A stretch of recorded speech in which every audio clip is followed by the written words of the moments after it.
ជំរាបសួរអូនថ្ងៃដល់ថ្ងៃគីម៉ងអានសៀវភៅការគ្រប់គ្រងរដ្ឋាភិបាលគុំសង្កាត់តាមបែបវិមជ្ឈការ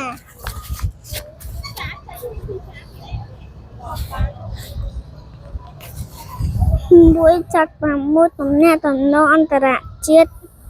អន្តររដ្ឋាភិបាលរបស់ក្រុមប្រឹក្សាគុំសង្កាត់ក៏ទំនាក់ទំនងវាក្រុមប្រឹក្សាគុំសង្កាត់ជាមួយក្រុមប្រឹក្សាគុំសង្កាត់ក្រុមប្រឹក្សាគុំសង្កាត់នីមួយៗធ្វើការប្រាស្រ័យ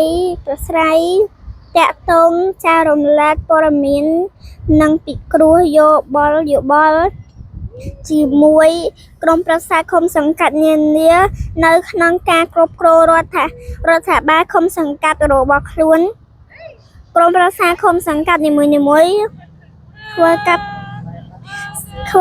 សហការជាមួយក្រុមប្រឹក្សាគុំសង្កាត់នានាដើម្បីជួយ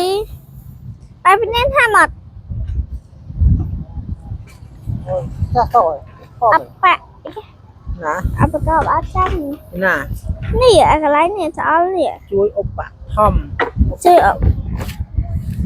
បត្ថម្ភគាំទ្រគ្នាទៅវិញទៅមកសម្ដៅប្រសិទ្ធភាពក្នុងការធ្វើកាត់សហប្រតិបត្តិការនេះត្រូវអនុវត្តតាមការព្រមព្រៀងឬតាមការចាត់ចែងរួមគ្នាក្រុមប្រឹក្សាគុំសង្កាត់នីមួយៗអាចផ្ដល់យោបល់និងផ្ដល់សេវាគាំទ្រផ្នែករដ្ឋាភិបាលមន្ទីរទេសនិងហិរញ្ញវត្ថុដល់ក្រុមប្រឹក្សាគុំសង្កាត់ផ្សេងទៀតទៅតាមការស្នើសុំជម្រាបលាអូន